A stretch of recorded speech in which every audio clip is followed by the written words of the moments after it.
guess they're curious about whatever the heck it is we're doing. Welcome to part 14 of our Ferrocement house build. In this episode, we are tackling the roof deck. We ran out of our tongue and groove and decided to do something a little bit different.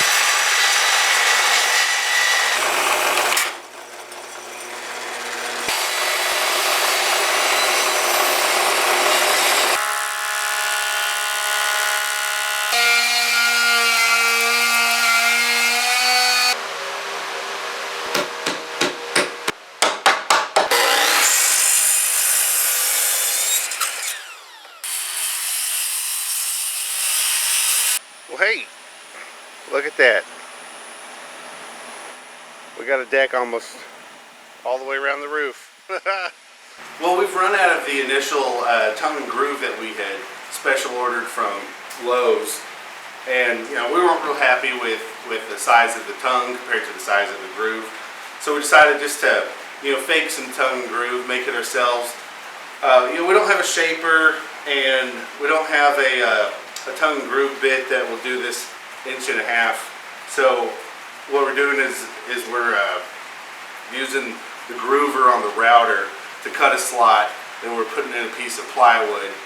And so far I've done 2 of my triangular runs with that, and it's working pretty good. But the other problem we had was finding yellow pine that we liked. Went to 84 lumber, went all over the place, and just nothing was looking very clean. Had just a ton of knots and just gnarly as hell.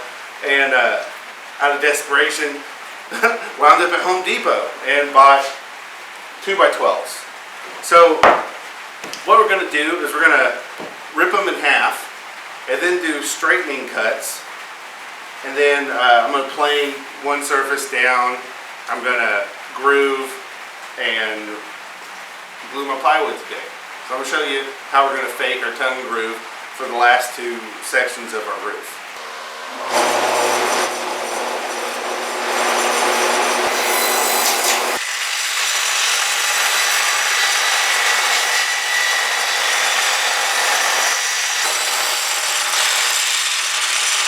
So, 2x12's seem to always be cut right out of the center of the tree. I guess they don't have big giant trees anymore where they can cut 2x12's off center.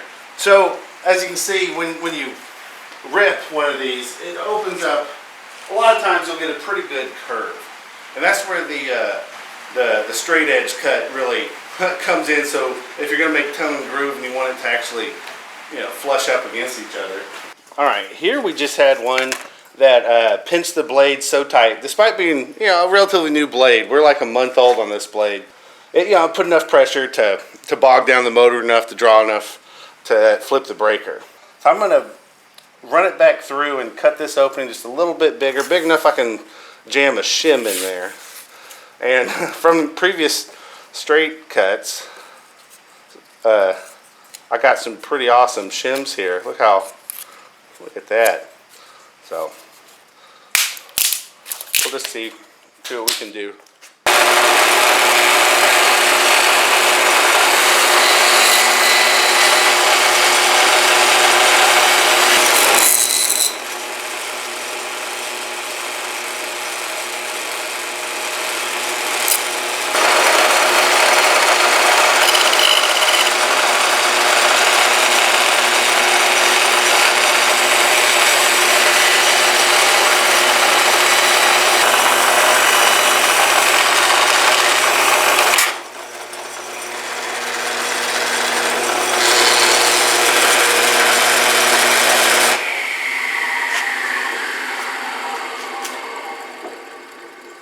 Wow, that was pretty impressive. That was under a lot of tension there. That was a pretty interesting example of how much internal force there is inside some of these 2x12's. I've had a few that blew up almost straight, but this one seemed to just go right around that knot. It is what it is. This one's so crooked, it might turn into a 2x4. I might not use it. I'm going to go ahead and straighten it out since we own it now. Can't return it after you rip it in half. Okay, made one little mistake here. After that board blew up, it tweaked my guide, and I didn't catch it, and I ran this board through. So I was trying to cut at 5 9/16, right? And instead I wound up cutting at 5 3/4. So I got a 5 3/4 board and a 5 3/8, whatever. What I have is just a very simple jig, right? So we have this straight edge, which, you know, it would have been better if this was a factory edge, but I couldn't find a piece of plywood in here that had a factory edge. So I just worked it real hard until I got something that was as straight as I could get. Yeah, so yeah, you just attach the board to your jig.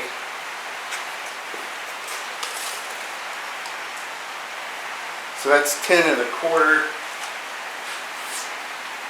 10 1/4, just under 10 1/4, but like a 16th. So you look for your narrowest part.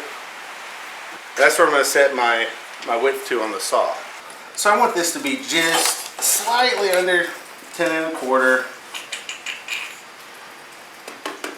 maybe by like a 32nd or something. That should catch everything.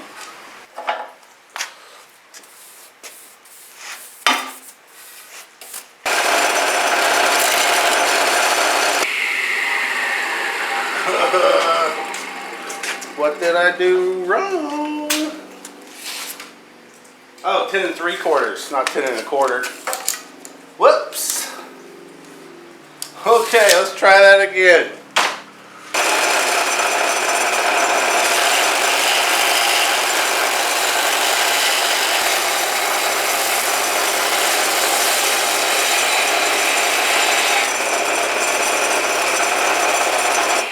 Oh, wow.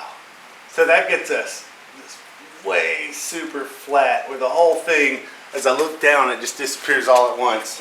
You know, we'll do all of them on one side, and then we'll move the guide over and run the flat edge down here to straighten the other side.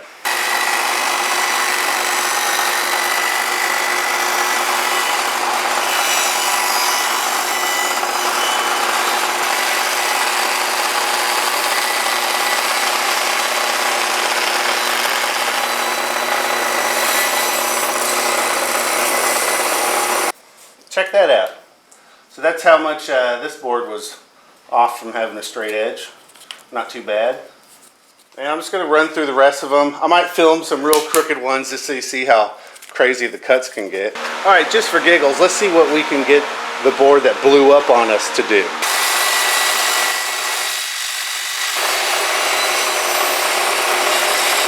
Well, that's pretty dramatic. We're going to run it through on its straight edge.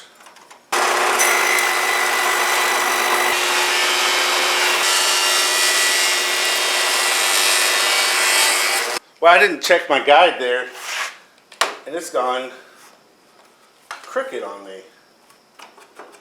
Holy cow. Very crooked.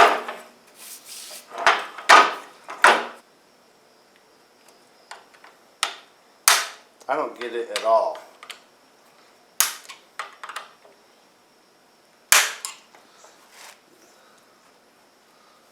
Wowee.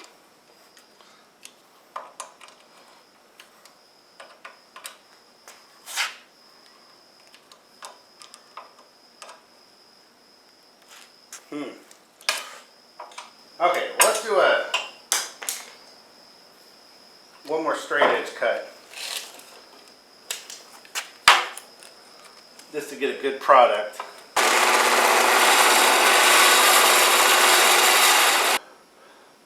Very flat on the edge, it's straight this way. So our final product for this very crooked piece, probably too small to use, under 4 3/4 inches. But yeah.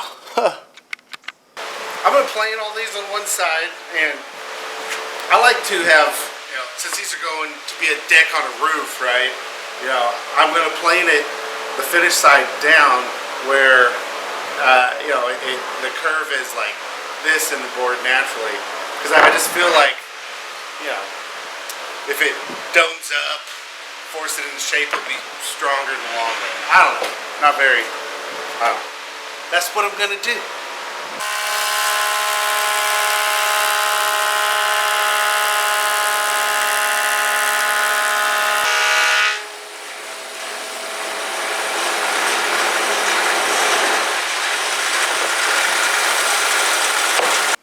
Okay, well that's how I spent my morning. Yep. In just a mere 3 hours, I was able to create 16 2x6's that are almost straight and kind of pretty. But yeah, you know, it's just we were having trouble finding the material that we wanted, so it's well worth it. When I come back from lunch, I'm gonna groove them and glue my plywood in there for the tongue. So I'm gonna wrap my little groove in here, just matching the one piece of the other stuff that I have left. It's a little bit off center with my groover. This is the plain side. I'm gonna run the router along the unplaned side, and the groove will come out a little bit deeper than halfway down, but pretty close to the center.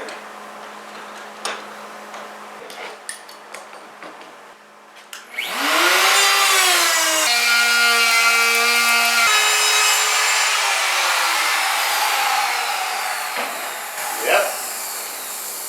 So I'm going to do that both sides on almost all these boards. I'm going to hold a few back because typically I only need 7 to make it all the way up.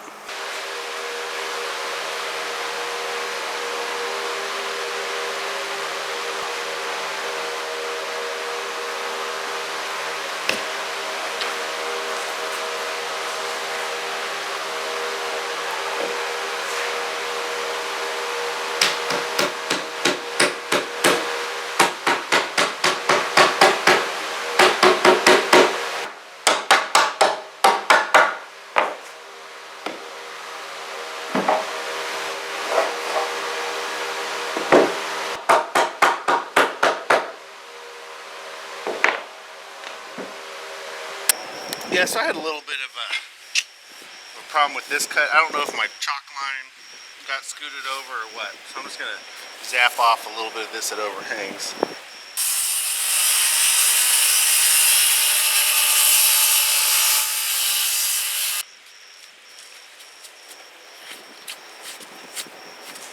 So I got a little bit of deck sealer. I'm just going to seal these ends.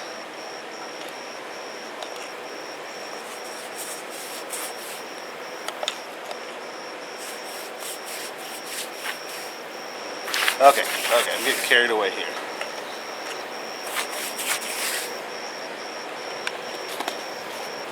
So I've really been upping my rhetoric on sealing these boards.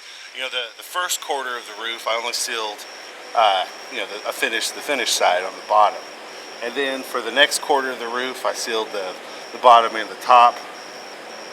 And I guess that was actually the next half of the roof. I sealed the bottom and the top. And then this last quarter of the roof, I've been sealing all 6 sides of each board. I don't know what I'm hoping or expecting, but I want it to last forever. All right, I'm on my 4th one. These are pretty tight. Shaper doesn't mess around.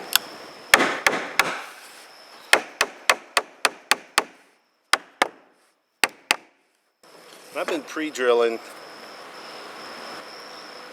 just because I split a couple early on in this project, and I thought, well, it's not worth it. Just take your time.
just down to the last 10 little pieces.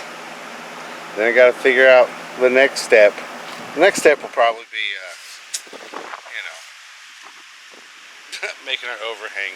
We're thinking about using some kiln dried pressure treat for that. Well, hey, look at that. We got a deck almost all the way around the roof. Yeah. So I need to build a little filler piece to go in here and put the tar paper on. The reason why we didn't run the deck all the way across was because, well, this isn't a good example because this is flat, but we're getting these angles where they wouldn't have touched anyways on most of this, at least on the round pieces. I don't know. Blah, blah, blah.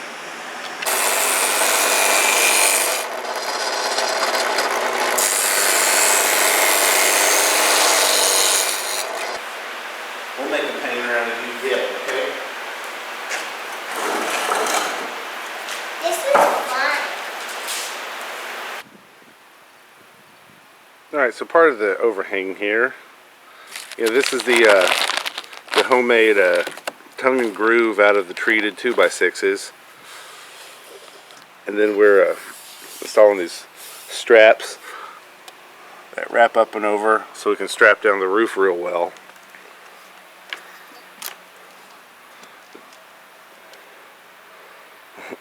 The Cabot's Timber Oil has held up for a decent amount of time, but the ends of these boards are starting to look pretty bad.